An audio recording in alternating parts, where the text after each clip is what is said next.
elles sont là pour entretenir ce terrain qui est déjà envahi, anarchique un peu, mais aussi elles ont ce rôle important d'éducation et aussi comme ce sont des races anciennes, c'est des chèvres pyrénéennes, il y en a de moins en moins, dire que ben voilà, chaque race a son utilité. Moi je les utilise surtout pour les copâturages, pour entretenir les terrains, les prairies, pour réouvrir ces terrains, ces prairies qui sont de plus en plus abandonnées en friche et en ronces. Et voilà, les brebis landaises, c'est pareil, ce sont des races qui étaient abandonnées. Il n'y en avait plus que 4 ou 500, maintenant il y en a 3000, on s'y attache.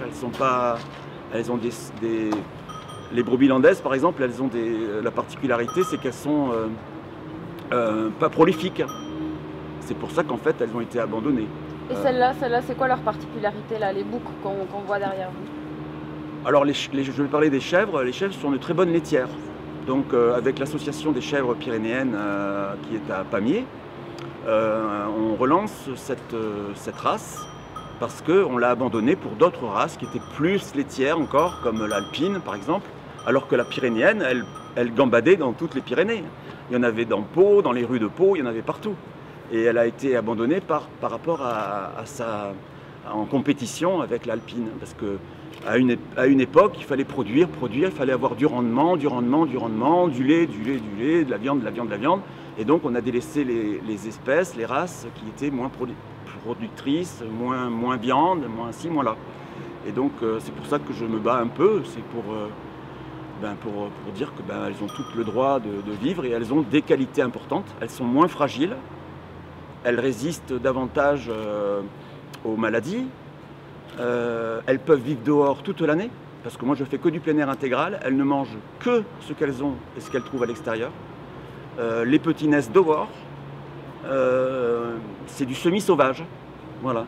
C'est pour ça qu'en fait, elles sont un peu intimidées aussi, parce qu'elles ne sont pas trop habituées à voir du monde, mais elles vont s'habituer parce qu'elles sont intelligentes et qu'un animal, c'est pas bête, hein, elles comprennent vite. Les chèvres elles vont déjà apporter un confort pour les agents qui ne pouvaient plus passer sur des terrains escarpés comme celui des Sentiers du Roi.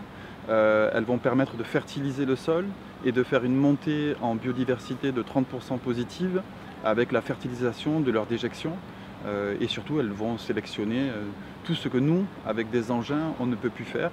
Limiter les carburants, limiter les nuisances sonores et sensibiliser tout le public palois à la présence de l'animal en ville. Parce que ça, vous essayez de l'étendre en fait. Ce serait vraiment possible d'en mettre plus dans Pau. On pourrait voir des chèvres sur les espaces verts. Les chèvres, c'est particulièrement adapté aux terrains abrupts, mais des brebis landaises ou des brebis, effectivement, on pourrait en trouver à plusieurs espaces qui n'ont pas d'usage pour les humains. On va adapter le niveau d'entretien en fonction de l'usage qu'on lui donne.